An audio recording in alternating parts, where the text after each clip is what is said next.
Hello student, let's see this question. इस question में भाई आपको लिस्ट वन को लिस्ट टू के साथ मैच करना है।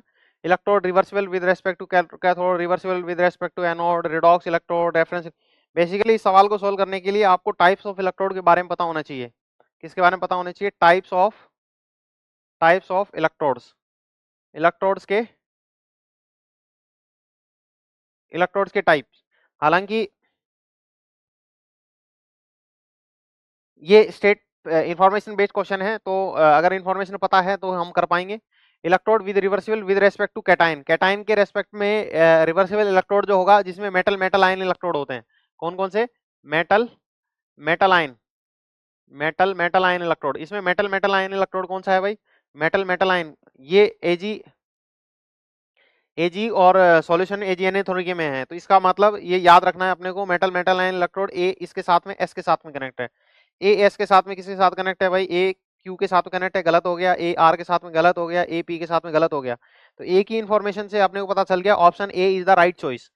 सो फर्दर सॉल्विंग बी जो है reversible with respect to anion, reversible anion के रेस्पेक्ट में, तो ये आपको याद रखने होते हैं भाई। ये जो मेटल मेटल आयन और उसका जो मेटल आयन है उसका सॉल्ट, तो बेसिकली तो ये आपके पास में anionic part, metal metal ion और उसका एनाइनिक पार्ट, ठीक है ना, एनाइनिक पार्ट है। तो ये किसका एग्जांपल है भाई? एनाइनिक इलेक्ट्रोड का। तो बी हो गया आर के साथ में।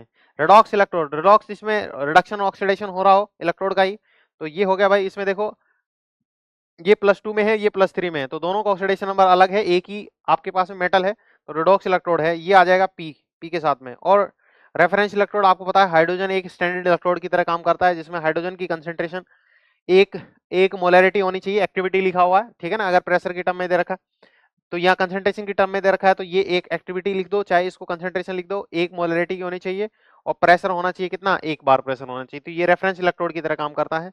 तो डी के साथ में आ जाएगा क्यू, क्योंकि हाइड्रोजन जो standard hydrogen electrode is works as reference electrode. We have done the questions on reference electrode multiple of time. You have seen it earlier. So for this question option A is the right choice. Hope you got it.